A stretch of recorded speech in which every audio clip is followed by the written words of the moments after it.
vocês possam também estar intercedendo por essa família. Vamos abrir a palavra de Deus, Evangelho de Marcos, no capítulo 14.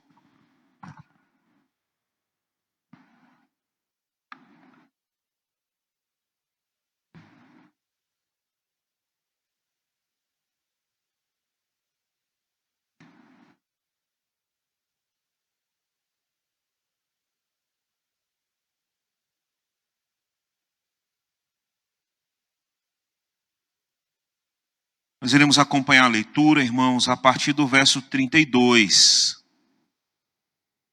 até o verso 72. É uma leitura um pouco extensa, peço a concentração de vocês para essa leitura. Diz assim a palavra de Deus. Então foram a um lugar chamado Getsêmani. Ali chegados, disse Jesus a seus discípulos: assentai-vos aqui enquanto eu vou orar. E levando consigo a Pedro, Tiago e João, começou a sentir-se tomado de pavor e de angústia. E lhes disse: a minha alma está profundamente triste até a morte. Ficai aqui e vigiai. E adiantando-se um pouco, prostrou-se em terra e orava para que, se possível, lhe fosse poupada aquela hora. E dizia: Abba, Pai, tudo te é possível. Passa de mim este cálice, contudo não seja o que eu quero, e sim o que tu queres. Voltando, achou-os dormindo, e disse a Pedro: Simão, tu dormes? Não pudeste vigiar nem uma hora? Vigiai e orai, para que não entreis em tentação. O espírito, na verdade, está pronto, mas a carne é fraca. Retirando-se de novo, orou repetindo as mesmas palavras. Voltando, achou-os outra vez dormindo, porque os seus olhos estavam pesados, e não sabiam o que lhe responder. E veio pela terceira vez e disse-lhes: ainda dormis e repousais? Basta, chegou a hora. O Filho do Homem está sendo entregue nas mãos dos pecadores. Levantai-vos, vamos, eis que o traidor se aproxima. E logo, falava ele ainda, quando chegou Judas, um dos 12, e com ele, vinda da parte dos principais sacerdotes, escribas e anciãos, uma turba com espadas e cacetes. Ora, o traidor tinha-lhes dado esta senha: aquele a quem eu beijar é esse, prendei-o e levai-o com segurança. E logo que chegou, aproximando-se, disse-lhe: mestre, e o beijou. Então lhe deitaram as mãos e o prenderam. Nisto, um dos circunstantes, sacando da espada, feriu o servo do sumo sacerdote e cortou-lhe a orelha. Disse-lhes Jesus: saístes com espadas e cacetes para prender-me como a um salteador? Todos os dias eu estava convosco no templo, ensinando, e não me prendestes. Contudo, é para que se cumpram as escrituras. Então, deixando-o, todos fugiram. Seguia um jovem, coberto unicamente com um lençol, e lançaram-lhe a mão, mas ele, largando o lençol, fugiu desnudo. E levaram Jesus ao sumo sacerdote. E reuniram-se todos os principais sacerdotes, os anciãos e os escribas. Pedro seguia-o de longe até o interior do pátio do sumo sacerdote, e estava assentado entre os serventuários, aquentando-se ao fogo. E os principais sacerdotes e todo o sinédrio procuravam algum testemunho contra Jesus para o condenar à morte, e não achavam. Pois muitos testemunhavam falsamente contra Jesus, mas o depoimento não era coerente. E levantando-se alguns, testificavam falsamente, dizendo: nós o ouvimos declarar: eu destruirei este santuário edificado por mãos humanas, e em 3 dias construirei outro, não por mãos humanas. Nem assim o testemunho deles era coerente. Levantando-se o sumo sacerdote no meio, perguntou a Jesus: nada respondes ao que este depõe contra ti? Ele, porém, guardou silêncio e nada respondeu. Tornou a interrogá-lo o sumo sacerdote e lhe disse: tu és o Cristo, o Filho do Deus bendito? Jesus respondeu, eu sou. E vereis o Filho do Homem assentado à direita do Todo-Poderoso e vindo com as nuvens do céu. Então o sumo sacerdote rasgou as suas vestes e disse, que mais necessidade temos de testemunhas? Ouvistes a blasfêmia? Que vos parece? E todos o julgaram réu de morte. Puseram-se alguns a cuspir nele, e cobrir-lhe o rosto, e a dar-lhe murros, e dizer-lhe, profetiza. E os guardas o tomaram a bofetadas. Estando Pedro embaixo no pátio, veio uma das criadas do sumo sacerdote, e vendo a Pedro, que se aquentava, fixou-o e disse, tu também estavas com Jesus, o Nazareno. Mas ele o negou, dizendo, não o conheço, nem compreendo o que dizes. E saiu para o alpendre, e o galo cantou. E a criada, vendo-o, tornou a dizer aos circunstantes, este é um deles. Mas ele outra vez o negou, e pouco depois os que ali estavam disseram a Pedro, verdadeiramente és um deles, porque também tu és galileu. Ele, porém, começou a praguejar e a jurar, não conheço esse homem de que falais. E logo cantou o galo pela segunda vez. Então Pedro se lembrou da palavra que Jesus lhe dissera, antes que 2 vezes cante o galo, tu me negarás 3 vezes. E caindo em si, desatou a chorar. Amém. Vamos orar, meus irmãos, pedindo a Deus que nos abençoe com a sua palavra. Senhor nosso Deus, bendito, tu és o Deus bendito, tu és o Deus todo-poderoso, mas também tu és o Deus que nos ama e entregou a Jesus Cristo, o teu Filho, para ser um sacrifício por nossa vida na cruz do Calvário, para nos conceder, para nos dar a vida eterna. Nos ilumine com teu Espírito Santo agora, Pai, para que possamos compreender o sofrimento de Jesus e para que possamos compreender, ó Pai, o propósito desse sofrimento para a nossa salvação.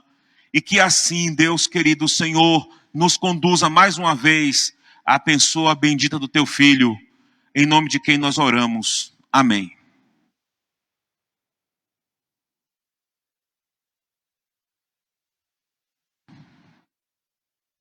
Meus amados irmãos, o assunto da mensagem dessa noite não é um assunto alegre, pois nós iremos tratar a respeito do sofrimento de nosso Senhor e Salvador Jesus Cristo. Nós temos caminhado com o Senhor aqui no Evangelho de Marcos, onde temos buscado entender o discipulado de Jesus, como ele realizava os seus discípulos, seu discipulado, para nós sermos discípulos de Jesus. Para nós aprendermos a sermos a cada dia melhores discípulos do Senhor Jesus, melhores seguidores de Jesus. E meus amados irmãos, seguir os passos de Jesus, seguir o caminho de Jesus, está agora nos levando ao momento do sofrimento e da crucificação. O Senhor Jesus está cumprindo o seu ministério terreno.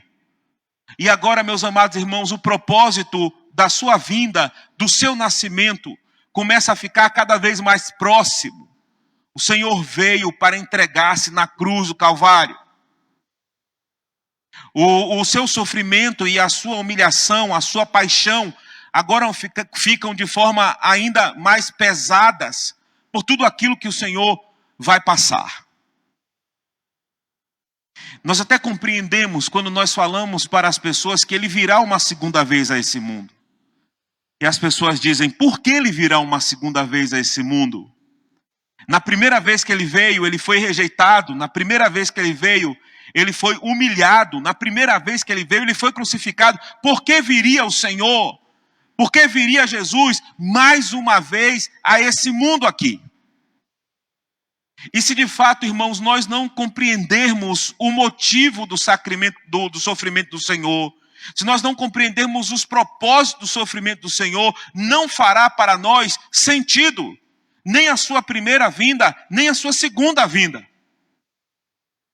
Portanto, nós vamos olhar, irmãos, essa noite, para esse momento da vida de Cristo, para o momento da sua paixão, do seu sofrimento, para tentarmos compreender os motivos e o propósito disso.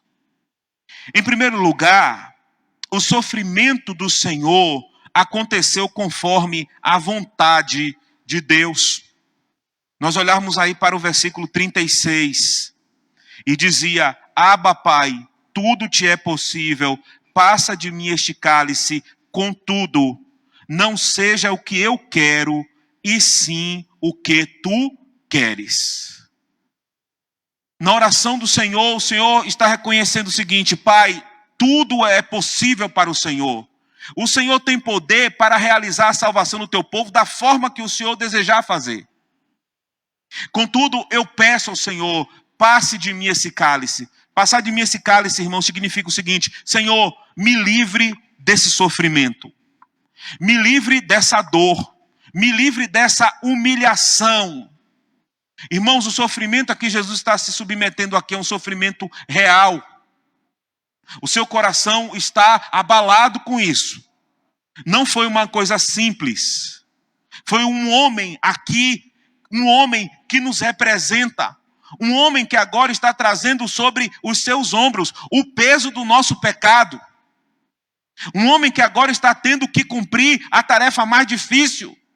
O santo que agora vai ser entregue na mão dos pecadores, o justo que vai ser entregue nas mãos dos injustos, ele que vai ter que na cruz, como uma maldição, trazer sobre si a condenação do nosso pecado, grande sofrimento. Senhor Deus, não é fácil para o santo passar por um sofrimento desse. Senhor, me livre desse sofrimento, desse cálice. Contudo, faça-se aquilo que tu queres e não aquilo que eu quero. E nós vamos aprender aqui, irmãos, pela palavra de Deus, que foi da vontade de Deus que o Senhor passasse por esse sofrimento. Foi da vontade de Deus que o Senhor chegasse até a crucificação. O Senhor Deus, meus amados irmãos, estava punindo em Cristo o nosso pecado.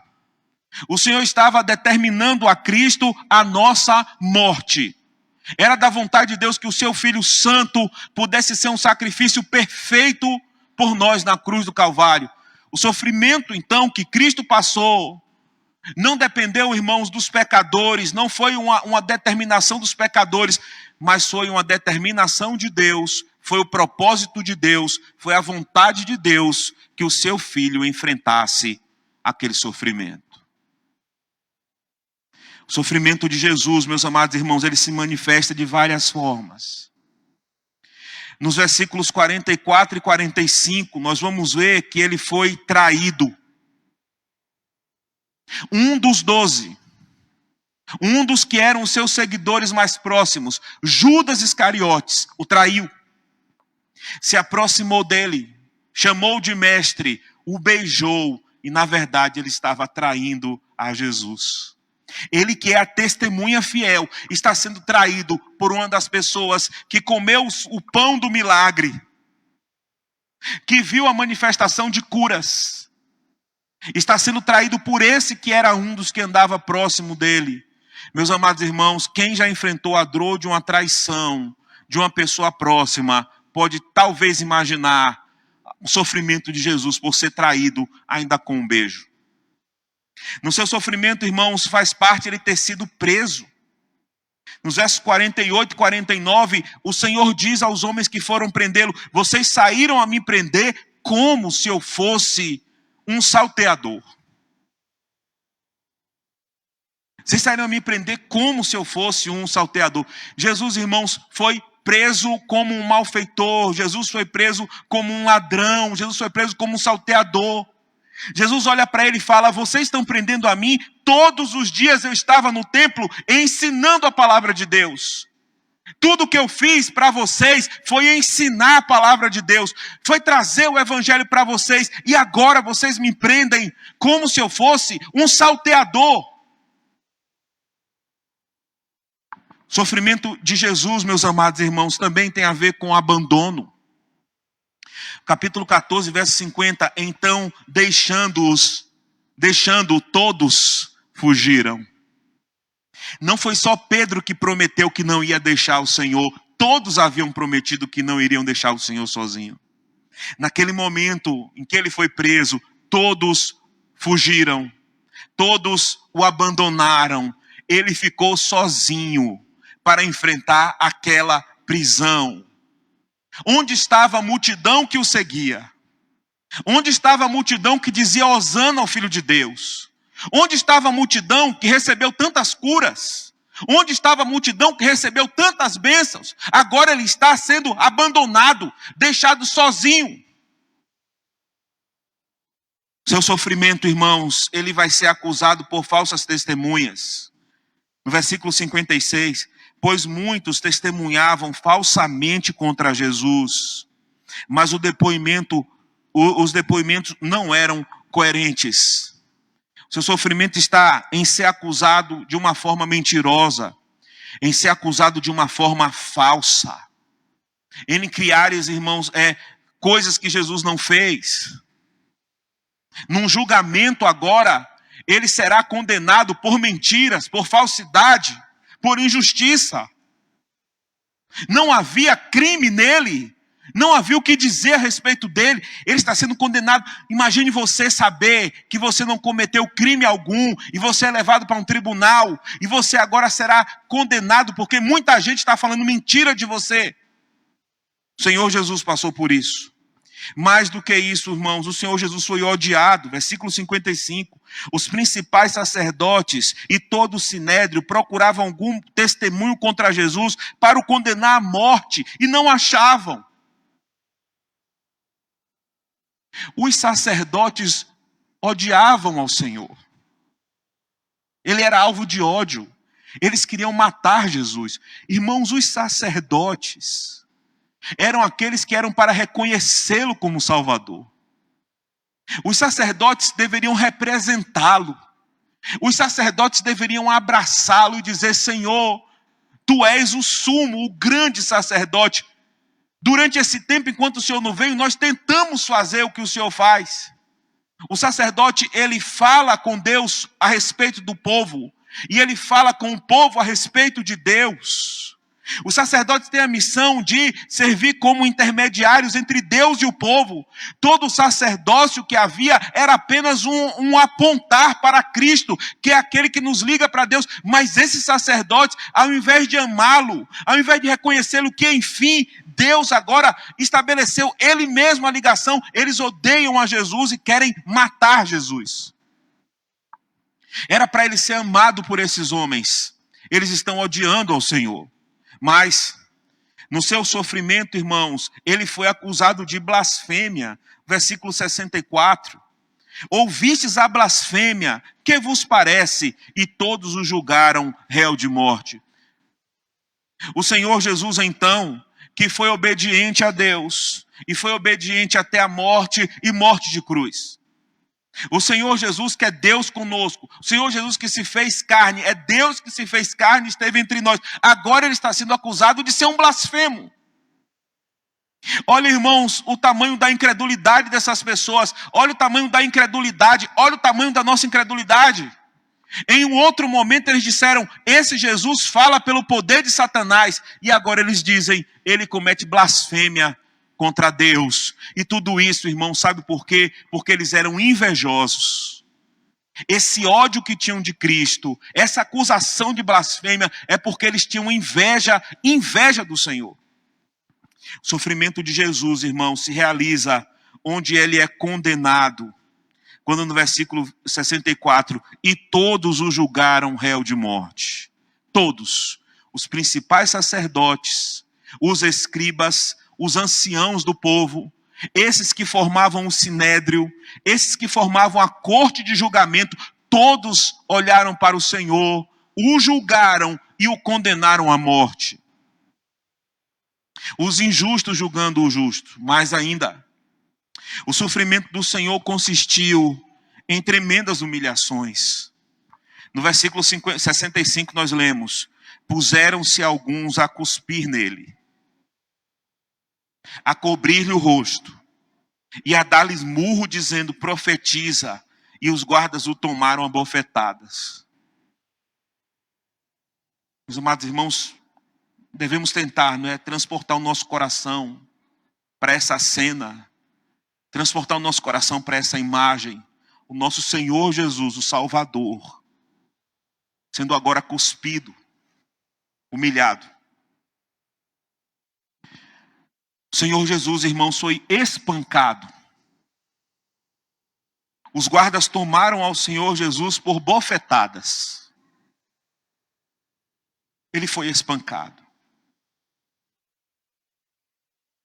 E finalmente aqui, o verso 72 vai dizer que ele foi negado pelos seus discípulos. Talvez aquele que fosse o principal.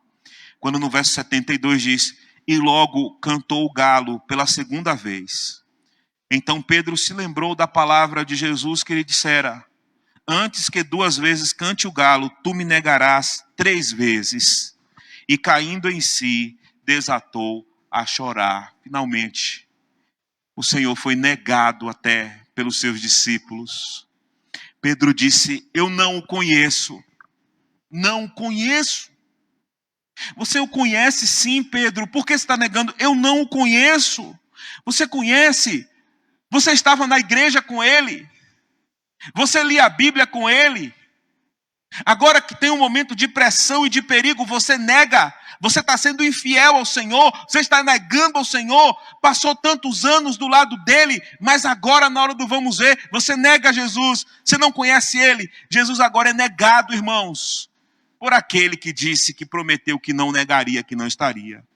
Nós sabemos que no final, e para cumprir todo o sofrimento de Cristo, ele será crucificado. Mas, meus irmãos, vejam o sofrimento que o nosso Senhor passou. Sofrimento que nosso Senhor passou. Esse sofrimento, segundo a vontade de Deus, em segundo lugar, foi um sofrimento para cumprir, meus amados irmãos, as Escrituras. Capítulo 42, no verso 49. Todos os dias eu estava convosco no templo, ensinando e não me prendestes. Contudo, é para que se cumpram as Escrituras. Vejam só, o grande sofrimento do Senhor foi o plano de Deus para a nossa redenção. O grande sofrimento do Senhor, irmãos, não foi porque ele estava à mercê desses pecadores. O Senhor sofreu porque o Senhor Deus cumpre a sua palavra e cumpre as suas promessas. Desde o primeiro livro, desde Gênesis, Deus prometeu, haverá aquele que nascerá da mulher, ele esmagará a cabeça da serpente, mas a serpente vai ferir o seu calcanhar. Desde Gênesis capítulo 3, Deus já disse, o mundo vai perseguir o Senhor. Satanás vai perseguir o Senhor. O mundo vai ferir o calcanhar dele. O mundo vai rejeitá-lo. O mundo vai oprimi-lo. Vão bater nele. Vão humilhar. Vão esbofetear. Satanás irá perseguir. Satanás e esse mundo religioso caído. Satanás e esse mundo político caído. Satanás e esses falsos discípulos vão perseguir ele. Ele vai sofrer na mão dessas pessoas. Ele vai sofrer na mão desse mundo. O Senhor Deus tinha falado isso desde muito tempo. E agora a Escritura está se cumprindo. Os profetas disseram, ele será rejeitado. Ele é um homem de dores. O castigo virá sobre ele. O castigo que era nosso virá sobre ele. Ele virá. Ele vai sofrer para se cumprir as Escrituras. Porque tudo aquilo que Deus disse na sua palavra irá se cumprir. Esse sofrimento então, meus amados irmãos, é conforme o que Deus determinou para cumprir tudo aquilo que Deus falou. Vocês lembrarem bem, todo o ministério de Cristo era para cumprir aquilo que Deus determinou sobre ele. O seu sofrimento também, a sua morte. As Escrituras se cumprirão. Tudo aquilo que Deus disse que vai acontecer, irá acontecer. O Redentor virá uma primeira vez. Portanto, saibam que a promessa da segunda vinda também irá se cumprir. O mesmo Deus que tudo pode fazer, o mesmo Deus que é o Todo-Poderoso, o mesmo Deus que depois de mais de 3.000 anos cumpriu a primeira vinda, é o Deus que a igreja pode confiar, que cumprirá também a segunda vinda. Toda a Escritura irá se cumprir, todas as promessas irão se cumprir. Um dia Deus virá novamente com fogo, com poder, para cumprir tudo aquilo que está escrito a respeito dele. Estava escrito que ele viria uma primeira vez como um servo sofredor. Está escrito que ele virá uma segunda vez como o juiz de todos os povos. A palavra do Senhor vai se cumprir. Em terceiro lugar, irmãos, esse sofrimento foi um sofrimento por amor e para perdão do seu povo. O capítulo 14, o verso 24. Então lhes disse: isto é o meu sangue, o sangue da nova aliança, derramado em favor de muitos. No outro evangelho vai dizer derramado em favor de muitos, para a remissão de pecados. Meus amados irmãos, aquele sofrimento todo tinha um propósito de perdoar os nossos pecados. Foi para perdoar, irmãos, os nossos pecados. Precisava ele ser um substituto perfeito para poder perdoar os nossos pecados. Quando você pensar então, quando você trazer de volta a sua mente ao seu coração, quando você se lembrar do Jesus que você ama, quando você lembrar do Jesus que é o amado, do Jesus que te ama, quando você lembrar que esse Jesus é aquele Jesus que você adora, que você louva, quando você lembrar que ele é o Salvador misericordioso e bondoso, e agora lembre que ele foi humilhado, que ele foi escarnecido, que ele foi julgado, que ele foi esbofeteado, que ele foi crucificado. Agora lembre, isso foi por amor a mim, foi por misericórdia a mim. Então a resposta, para aqueles que questionam por que ele veio a primeira vez, a resposta é: porque ele ama o povo que ele veio resgatar. Porque ele precisava vir para fazer uma obra, para perdoar os pecados da sua igreja, para purificar o nosso coração pelo seu sangue, para nos tirar do reino das trevas, para nos amar, para nos guardar, para nos proteger, para ser o nosso Senhor, para ser o nosso Salvador. Foi por isso que ele se submeteu na sua primeira vinda a uma tamanha humilhação. Foi por isso que ele não levou por usurpação o fato de ser Deus. Foi por isso que ele aceitou assumir uma natureza infinitamente menor do que a dele. Foi por isso que ele aceitou viver entre pecadores, ser entregue na mão de homens caídos, porque ele veio para perdoar os pecados do seu povo. Portanto, ninguém despreze o sacrifício do Senhor, ninguém seja infiel ao Senhor, ninguém traia ao Senhor, ninguém abandone o Senhor, porque foi para perdoar os nossos pecados, o seu sofrimento. Essa é a resposta para aqueles que querem entender o sofrimento da primeira vinda do Senhor. Mas em quarto lugar, o sofrimento, irmãos, não é o fim na vida de Cristo. Capítulo 14, verso 62, nos diz a palavra: Jesus respondeu: eu sou, e vereis o Filho do Homem assentado à direita do Todo-Poderoso, vindo com as nuvens do céu. Eu sou, e vereis o Filho do Homem assentado à direita do Todo-Poderoso, vindo com as nuvens do céu. O sofrimento não é a última palavra. O sofrimento não é o final.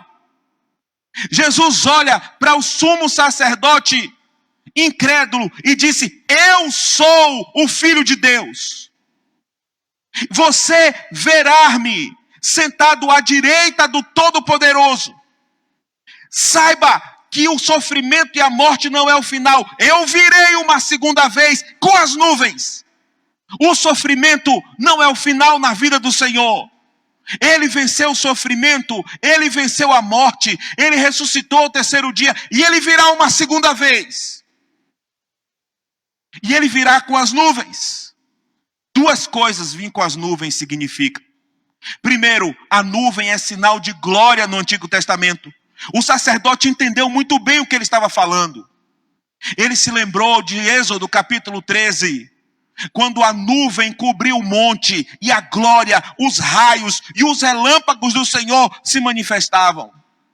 Jesus está falando: eu virei uma segunda vez redivivo, e dessa vez eu virei como o Senhor da glória. Eu virei como o Senhor poderoso. Eu virei cheio de glória. Não haverá lá mais humilhação, só haverá vitória. Não haverá mais sofrimento, haverá alegria. Eu virei uma segunda vez. Segundo lugar, vi nas nuvens significa julgamento. O Senhor Jesus está dizendo para esse sacerdote incrédulo, o Senhor Jesus está dizendo para os políticos romanos incrédulos, o Senhor Jesus está dizendo para a humanidade rebelde, para aqueles que o rejeitaram, Jesus está dizendo o seguinte: eu virei e aí eu serei o juiz. Eu que virei para estabelecer julgamento. Vocês me julgam segundo os homens, eu julgarei vocês naquele dia segundo Deus. A condenação de vocês é para essa vida, vocês serão condenados para a eternidade. Eu sou o reto juiz, eu sou. Vocês verão o Filho do Homem vindo na glória de Deus. Porque o sofrimento, meus amados irmãos, não é o final. É um caminho para a glória. E que o mundo todo saiba qual é o motivo da sua segunda vinda. Aqueles que dizem, por que ele virá uma segunda vez? Saibam, ele virá uma segunda vez para manifestar a sua glória, para salvar o seu povo. Porque ele veio na primeira vez? Ele virá uma segunda vez para julgar o mundo pecador, para julgar o mundo que jaz no maligno, para julgar a antiga serpente que feriu o seu calcanhar e condenar todos, agora sim. Não uma condenação de injustiça, não uma condenação passageira, mas para uma condenação eterna para aqueles que o humilharam, para aqueles que o negaram, para aqueles que o abandonaram, para aqueles que se envergonharam dele, para aqueles que não estavam dispostos a segui-lo até o final, para o julgamento desse. Meus amados irmãos, portanto, nesse momento, caminhando com o discipulado de Jesus em Marcos, que nos deparamos com as suas dores e com o seu sofrimento, nós compreendemos os motivos do sofrimento do Senhor. Foi segundo a vontade de Deus Pai. Segundo a vontade de Deus Pai, porque Deus queria salvar o seu povo. Foi um cumprimento das santas e sagradas Escrituras. As Escrituras, meus irmãos, não falham. As Escrituras não podem falhar, nenhuma das promessas de Deus cairá por terra. Foi porque o Senhor sofreu em nosso lugar. Foi porque o Senhor sofreu para nos amar, para nos dar salvação, para transformar o nosso coração, para nos tirar da incredulidade, para nos tirar do afastamento de Deus e para poder agora nos religar com Deus. Agora você ter comunhão com Deus por meio de Cristo. E também lembramos que o sofrimento não foi o final, porque Jesus é vitorioso. Ele venceu o diabo, ele venceu o mundo e ele venceu a morte para a glória de Deus. Algumas questões para nós refletirmos em relação a nós. Você precisa compreender que, como um discípulo de Cristo, você tem que aceitar a vontade de Deus na sua vida. Nem sempre a vontade de Deus é aquilo que você quer para a sua vida. O Senhor pensou, Senhor, se tiver outra forma, o Senhor disse, não, a minha vontade é que você passe por esse sofrimento. O discípulo, então, ele obedece à vontade do seu Senhor. Ele acredita nos propósitos do seu Senhor. Ele se submete ao seu Senhor. Se você está sendo chamado hoje para ser um discípulo de Jesus, obedeça. A vontade de Deus é que você seja um discípulo de Cristo. Que você firme um compromisso com Cristo como seu Salvador. Obedeça a isso. Obedeça à vontade de Deus. Não é que você se afaste de Jesus, não é que você o abandone, não é que você o negue, não é que você fuja, mas a vontade de Deus é que você crie um compromisso, entregue sua vida a Jesus, sirva a Ele de todo o coração, com toda a dedicação da sua alma, todos os dias da sua vida, até o último dia. Submeta-se, meus amados irmãos, à vontade do Senhor. Ore pelas questões da sua vida. Ore pela enfermidade que você tem, pedindo a cura. Ore pela conversão da sua família.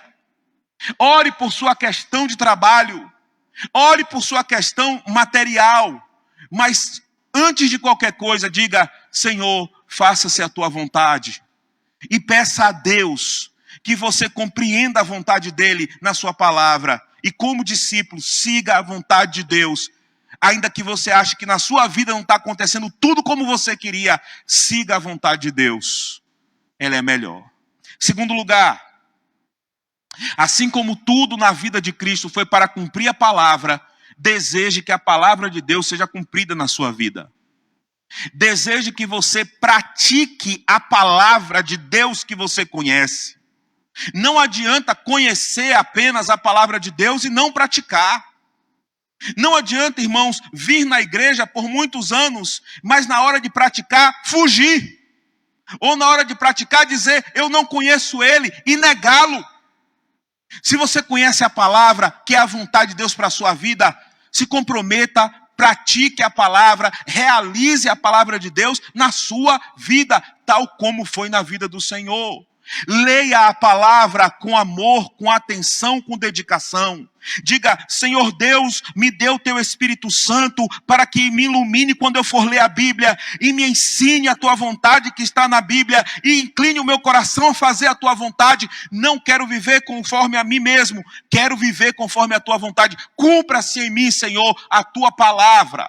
Isso é ser discípulo do Senhor.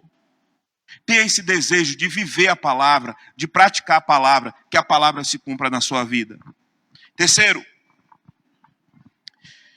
esteja disposto, meu irmão, a enfrentar um sofrimento por Cristo e pelo próximo. O sofrimento que Jesus enfrentou primeiro foi para a glória de Deus, foi para fazer a vontade do Pai, mas também foi por amor e misericórdia a nós. Nós vivemos em um mundo onde as pessoas querem eliminar o sofrimento da sua vida, muito menos em um mundo em que as pessoas estão dispostas a sofrer por outras. As pessoas nem querem ajudar as outras em seu sofrimento. Para sermos discípulos do Senhor, primeiro estamos dispostos a sofrer por Cristo para ser fiéis a Ele, mas também precisamos estar dispostos a sofrer pelo outro. Muitas vezes até a negar a nós mesmos para ajudar o outro, por amor ao outro. Isso é discipulado de Jesus. Isso é buscar ser parecido com Jesus nesse mundo. Nós devemos compreender, meus amados irmãos, os propósitos de Deus. E mesmo você em sofrimento, você pode ajudar outras pessoas que estão padecendo algum tipo de sofrimento. Se dispõe a isso. E em quarto lugar, saiba que se você sofrer com Cristo aqui, você vai reinar com Ele na glória. Se você for fiel ao Senhor aqui, você estará com Ele na glória. O apóstolo Pedro, irmãos, não podemos condená-lo, nós somos homens, né? E ele era um homem também. Mas ele negou o Senhor naquele momento. Ele negou porque ele teve medo de morrer. Ele negou porque teve medo de ser preso. Porque teve medo de morrer. Passou com Cristo o ministério inteiro, pelo menos os 3 anos, mas na última hora, negou. É claro que ele teve uma grande dor no seu coração, mas nós não podemos negar o nosso Senhor. Aquele que nos ama, aquele que sofreu por nós. Você não pode deixar, meu irmão, de assumir que é crente em qualquer lugar. No seu trabalho, você tem que assumir que é um seguidor de Jesus. No seu namoro, você tem que ser um seguidor de Jesus. Na sua família, você tem que ser um seguidor de Jesus. Você não pode, nessa hora, esquecer do Senhor. Então, nesse momento que eu vou assinar aqui esse contrato que é fraudulento, aí eu esqueço do meu Senhor que quer de minha santidade. Nesse momento onde eu vou ceder às seduções de um adultério, eu esqueço do Senhor. Nesse momento agora, onde eu não vou admitir que eu creio na salvação, no perdão dos pecados e na vida eterna, não negue a Jesus, meu irmão. Não negue a Jesus com a sua vida, em nenhum lugar que você tiver, ou por qualquer ameaça que você tiver. Tenha a coragem. Talvez até você tenha que perder um emprego porque você não quer participar das coisas erradas desse mundo. Mas saiba que se você sofrer por fidelidade a Cristo, com Ele você vai reinar, porque o sofrimento também não é o final na sua vida. Se com Ele sofrermos, com Ele também reinaremos. Do que adianta ganhar esse mundo aqui inteiro e perder a alma? O Senhor nos chama agora e nos diz, eu virei naquele dia. Então saiba que o Senhor virá para a sua vida naquele dia com salvação, com glória.